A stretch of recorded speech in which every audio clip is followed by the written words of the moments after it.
नमस्कार विद्यार्थी मित्रांनो, तुमचं सर्वांचं पुन्हा एकदा स्वागत आहे आपलं चॅनल विद्यार्थी नामामध्ये. आणि सर्वांना मी सांगू इच्छितो, माहिती असेल विद्यार्थ्यांना की तुमच्या डिप्लोमा पॉलिटेक्निकचा रिझल्ट आलेला आहे, MSBTचा रिझल्ट आलेला आहे. त्यांच्या वेबसाईटवरती तुम्ही आता तो बघू शकता. एव्हाना सगळ्यांना माहितीच आहे. याच्या मागचं एकच रिझन आहे की सगळ्यांना रिझल्ट आलेला माहीत असावा आणि जे तुमची डायरेक्ट कॉलेज ट्रान्सफर आणि ब्रँच ट्रान्सफरचा किंवा ब्रँच चेंज, कॉलेज चेंजचा जो फॉर्म असतो किंवा जी प्रक्रिया असते तीही सुरू झालेली आहे आणि ती सुरू होण्याच्या अगोदर रिझल्ट येणं महत्त्वाचं असतं. आणि म्हणून मी तुम्हाला सांगतो की रिझल्ट तुमचा आलेला आहे. आता तीही प्रोसेस लगेच सुरू होत आहे. तिचंही नेक्स्ट व्हिडिओमध्ये आपण त्याविषयी चर्चा करणार आहोत. तत्पूर्वी फक्त आता बघूया आपण की तुमचा रिझल्ट हे सर्क्युलर आज टाकलेलं आहे. सगळ्यांना माहिती असेल. ज्या विद्यार्थ्यांना माहिती नाही आहे त्यांच्यासाठी की हे तुमचा आता रिझल्ट आलेला आहे, सर्क्युलर टाकलेले ते तुम्ही बघू शकता. इवन तुम्ही फोटोकॉपी आणि व्हेरिफिकेशन आणि रिव्हॅल्युएशन याच्यासाठीही तुम्ही अर्ज करू शकता.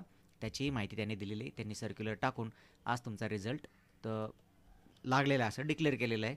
आणि तुम्ही तुमचा रिझल्ट बघण्यासाठी त्यांच्या पोर्टलवरती जाऊन जिथं तुम्ही ज्या मेनूमध्ये फॉर्म भरला होता तर त्याच मेनूमध्ये आता सगळ्यात वरती समर 2024चा एक्झाम रिझल्ट त्यांनी आता डिक्लेअर केलेला आहे. तुम्ही इथून बघू शकता. इथं तुम्ही या विंडोवर जाणार, तिथं क्लिक केल्यानंतर आणि इथे तुम्हाला तुमचा एनरोलमेंट नंबर किंवा सीट नंबर हा टाकून तुम्ही तुमचं हा जो कॅप्चा आहे हा खाली टाकून तुम्ही शो रिझल्ट करून तुमचा रिझल्ट बघू शकता.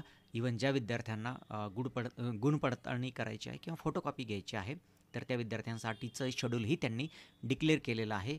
विद्यार्थी त्यांच्या कॅन्डिडेट लॉगिनद्वारा 1/7 ते 3/7पर्यंत तुम्ही ती बाकीची प्रोसेस तुम्ही बघून घ्या. हे त्यांच्या वेबसाईटवरती आहे. तुम्ही जा, तिथे रिझल्ट बघितलं की त्याच्या खाली जे सर्क्युलर आहे तिथं तुम्हाला ते कळणारच आहे. आपला मेन मुद्दा हा आहे की कॉलेज ट्रान्सफरची जी विद्यार्थी वाट बघत होते ती प्रोसेस सुरू झालेली आहे. त्याबद्दल आपण लगेच पुढच्या व्हिडिओमध्ये चर्चा करणार आहोत. या छोट्याशा व्हिडिओमध्ये एवढंच मला तुम्हाला सांगायचं होतं की ज्या विद्यार्थ्यांना अजून माहिती नाही, सगळ्यांना माहिती असेल परंतु ज्यांना माहिती नाही त्यांना सांगू इच्छितो की तुमचा रिझल्ट आलेला आहे, तुम्ही तो बघू शकता. आणि जी पुढची प्रोसेस आहे तुमची कॉलेज ट्रान्सफर, ब्रँच ट्रान्सफरची प्रोसेस आता सुरू झालेली आहे. त्याबाबत जसं की मी सांगितलं लगेच आपण चर्चा करणार आहोत.